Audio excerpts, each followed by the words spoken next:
What is the role of lying and the abuse of language in general? It seems that would catch up with the narcissist, that people would catch them in their lies, and yet it seems perhaps it's also just a compulsive issue. Putting aside normal run-of-the-mill lies, we all lie between 3 and 6 times a day, by the way. Even if you think that you never lie, you lie between 3 and 6 times. Actually, in major studies, we found that there is not a human being who doesn't lie, and the lowest level was 2 lies a day. In a typical date, you lie 6 times within the first 15 minutes. These are facts. So, narcissists lie, of course, but I'm not talking about run-of-the-mill lies. Like, how are you? I'm great. What do you mean I'm great? You're depressive, you're suicidal, I'm great. That's a lie. Yeah. These are white lies and so on. But narcissists don't lie where it matters. That's a common misperception. Mm. Psychopaths lie. Narcissists confabulate. Um, Now, let me explain the difference. Whereas the psychopath knows the difference between reality and the fantasy that he's trying to impose on you, the narcissist does not. The narcissist confuses honestly, sincerely, the fantasy with reality.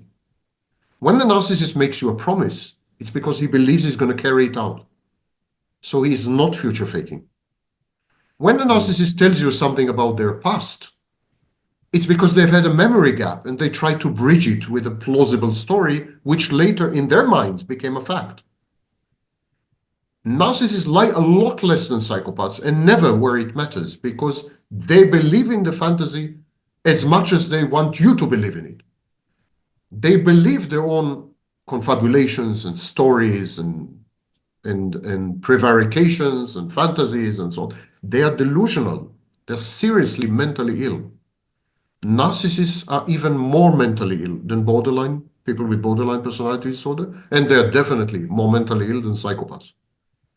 Psychopathy is mostly a social problem, much less of a mental illness.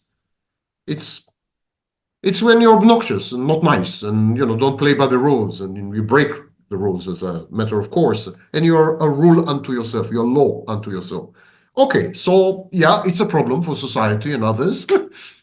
You may become a criminal, some psychopaths do, but psychopaths are normal in this sense. A psychopath is an exaggerated you. Like you want sex, a psychopath wants sex. You want money, a psychopath wants money. The only difference is maybe you would lie 6 times in the first 15 minutes. He would lie 15 times in the first 6 minutes. That's the mm, difference between you. Quantitative, mm, not in my view qualitative. Not so the narcissist. Kernberg himself suggested that narcissism is on the verge of psychosis. It's a psychotic disorder. These people are seriously out of touch. They're no longer with us. They're really, really sick. And so, as you would not accuse someone with psychosis when they hallucinate, you would not accuse them that they're lying to you when they say there's an Egyptian goddess in the corner. You wouldn't say, what a liar you are. Of course, there's no Egyptian goddess. They're psychotics. They're sick, they're crazy. As you would not accuse someone who is on drugs, on LSD. Someone who is tripping on LSD would tell you that the room is full of red and yellow colors. And you would say, what a liar you are. Of course it's not. You wouldn't do that because he's on LSD, he's tripping. It's the same with the narcissist. The narcissist is psychotic, he's hallucinating, he's delusional, he's tripping on his own internal LSD. And so he doesn't lie. Lying is a Machiavellian ploy, manipulative, intended to obtain a goal. You don't lie just for the sake of lying, unless you are really sick. That's called pathological lying. But generally, you lie because you want to accomplish something. Narcissists don't lie. It's like they say, wouldn't it be wonderful to live in this fantasy? Shouldn't we just give up on reality? I mean, it's so great there. Come join me. And in this fantasy, I'm godlike. I'm going to marry you. I'm going to have 6 children with you. We're going to travel. We're going to whatever and then none of this happens. And then you say, what a liar. He lied to me about everything. mm, Or the narcissist might tell you, I used to be a fighter pilot. when actually he's been a lowly mechanic. Yeah. Mm, And then you discover this and say, what a liar this guy is. He's never been a fighter pilot.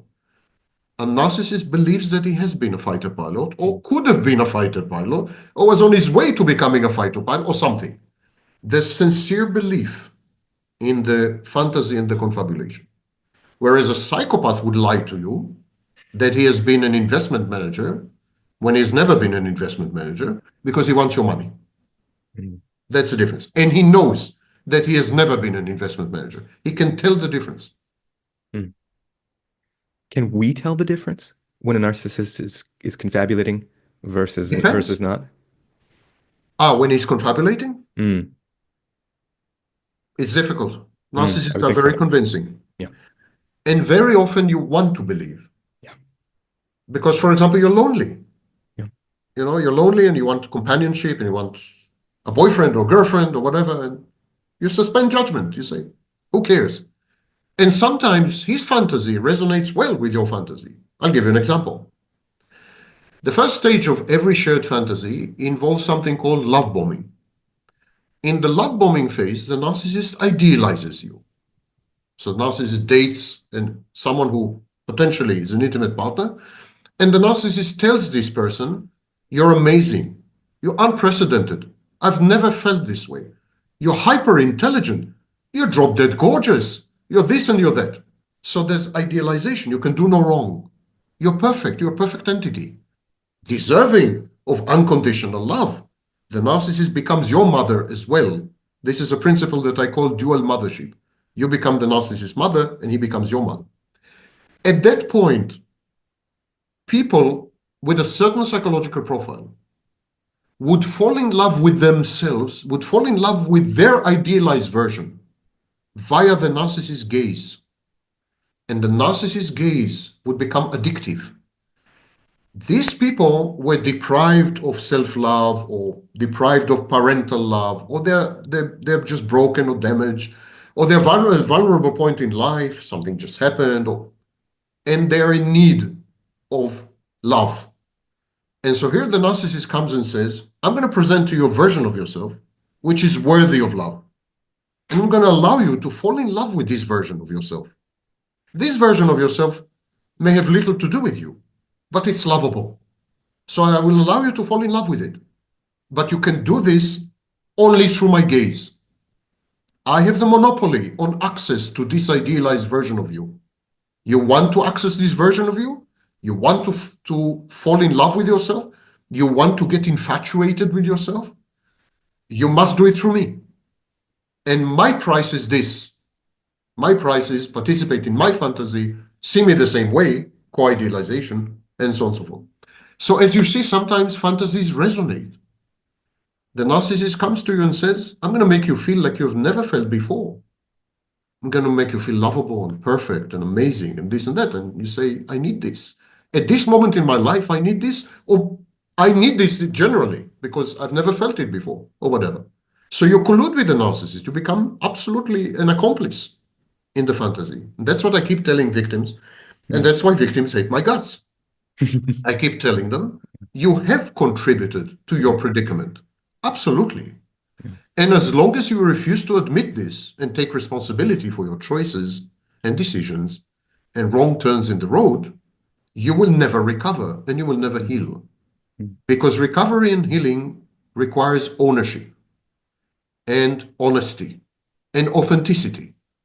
And remaining stuck in I'm a victim, I'm an angelic, I'm an empath, whatever that means, I'm perfect, and the narcissist is all bad and evil and demonic, and that will not get you anywhere. That will not get you anywhere.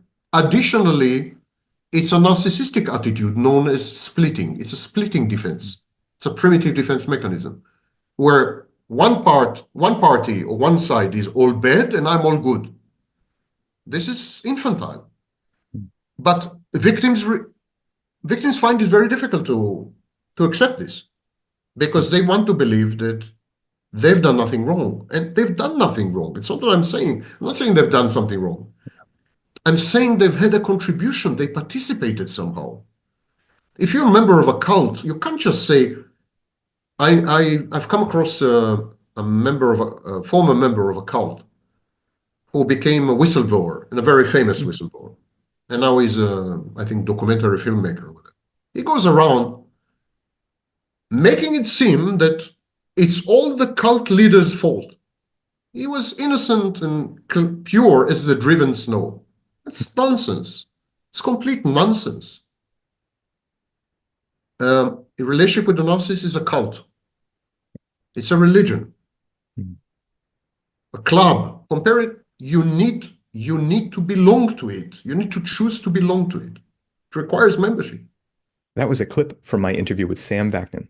Watch the full episode using the link in the description or the box on the screen.